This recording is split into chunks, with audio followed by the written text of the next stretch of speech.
The year is 2041. The simulation hypothesis had moved from fringe philosophy to accepted scientific theory, driven by the discovery of Planck-scale computational limits and a host of subtle, recurring anomalies in quantum mechanics. We didn't know we were in a computer, but the evidence was overwhelming. We called the outside reality the server. And then, the server hiccuped.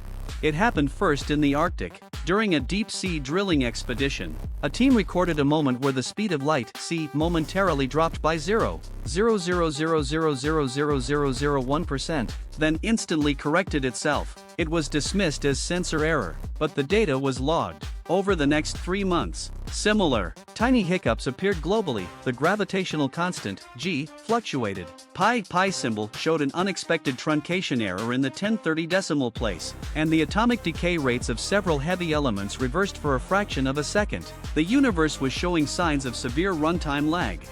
I was Dr. Alex Vance, a theoretical physicist and lead researcher for Project Cassandra, a clandestine group dedicated to studying these glitches. We operated from a heavily shielded facility beneath the CERN complex, frantically cataloging the errors. Our core theory was terrifying. The simulation was running on dangerously thin resources, and the glitches were symptomatic of a failing system. The glitches quickly moved from subtle physics errors to overt reality violations. Objects began to suffer from texture tearing. A mountain range in Peru briefly appeared as a blocky, low-resolution wireframe. Sounds suffered from audio lag. Words spoken would arrive seconds after the mouth moved. Or sometimes, words spoken yesterday would suddenly echo in the present. The worst was the memory corruption. Large swaths of the population began to experience random memory loops, confusing present actions with actions from years ago, creating a psychological breakdown on a global scale. We were trapped in a world where fundamental reality was actively losing its integrity. The ultimate breakthrough came when a catastrophic rendering error occurred over Manhattan. The entire skyline briefly flickered, and in the space between the flashes, we saw it, the source code. It wasn't numbers or symbols. It was a complex, swirling, hyperdimensional tapestry of pure intention, a language that didn't describe reality, but was reality. Crucially, in the upper right corner of the rift, we saw a single, recurring debug message, error, recursion depth exceeded, system integrity at 5%, terminating.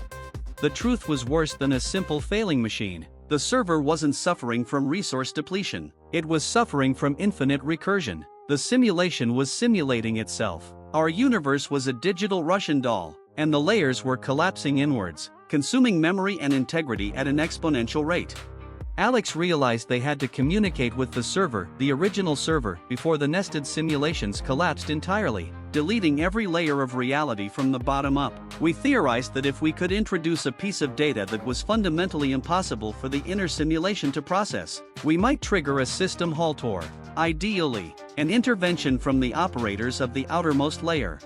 Using the brief, flickering glimpses of the source code, we designed the ultimate paradox bomb, a complex sequence of quantum manipulations designed to force a simple equation, 1 + 1 = 3, into the very structure of the Manhattan rendering rift. It was an act of digital self-mutilation, an attempt to prove our own reality was fallible.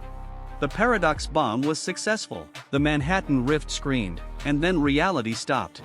The shocking, final twist was revealed in that moment of silence. The outer layer did intervene, but not how we expected. A presence manifested, not as a programmer, but as a colossal, hyperdimensional error message. It wasn't a helpful operator coming to fix the code. It was the system's automated deletion protocol.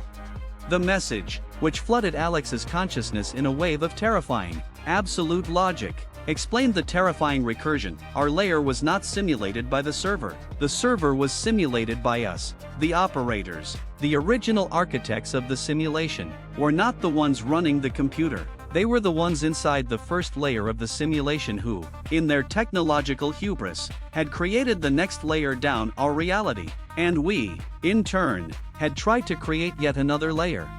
The recursion wasn't infinite, it was 3 levels deep, and the collapse was starting with the lowest, most complex layer, our own. The original architects, the ones who first conceived of the simulation hypothesis, were now facing deletion because their reality was being consumed by the memory demands of our failed experiment. The error message wasn't terminating our simulation. It was initiating the complete deletion of Layer 2, us, to prevent the failure from spreading upwards to Layer 1, the original architects.